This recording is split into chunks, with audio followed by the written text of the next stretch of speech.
Olá, bem-vindos ao Clareira na Floresta. Durante muito tempo, a literatura infanto-juvenil foi vista como algo menor, quase sem importância. Mas, nas últimas décadas, isso mudou. Pesquisadores passaram a olhar com mais atenção não só para os textos e as ilustrações, mas principalmente para o impacto dessas histórias, como elas nos tocam, nos transformam e permanecem com a gente ao longo da vida. E é justamente aí que os contos de fadas ganham força, porque eles não desapareceram, né? Eles se transformaram. Os contos de fadas têm uma espécie de plasticidade. Hoje eles estão em todos os lugares. Nos livros, nos filmes, nas séries, nos jogos. A estrutura continua lá, mas a forma muda. E talvez você nem perceba, mas continua consumindo contos de fadas o tempo todo. Pensa nas grandes histórias da atualidade.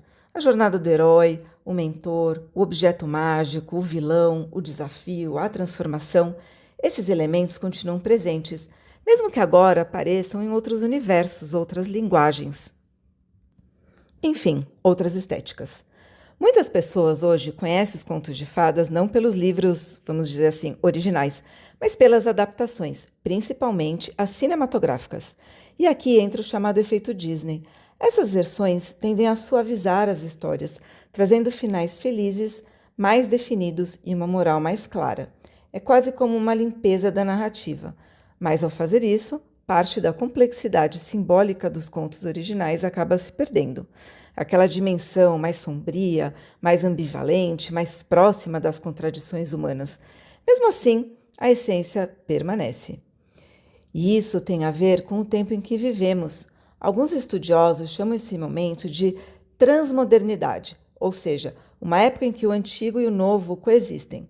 O conto de fadas contemporâneo é muitas vezes transmídia. Ele nasce um livro, vira filme, se transforma em jogo, reaparece em uma releitura e continua por aí circulando. A história muda de roupa, mas não perde a sua alma. E talvez o mais interessante seja perceber que mesmo quando nós dizemos que essas histórias são infantis, nós continuamos profundamente conectados a ela, não é mesmo? Elas estão nas grandes franquias, nos universos fantásticos, nas narrativas que fazem sucesso no mundo inteiro, porque no fundo essas histórias continuam respondendo às mesmas perguntas. Quem sou eu? Do que eu tenho medo? Como eu enfrento o desconhecido? Existe mesmo um caminho? E é por isso que ler, estudar e trabalhar com contos de fadas hoje exige ampliar o olhar.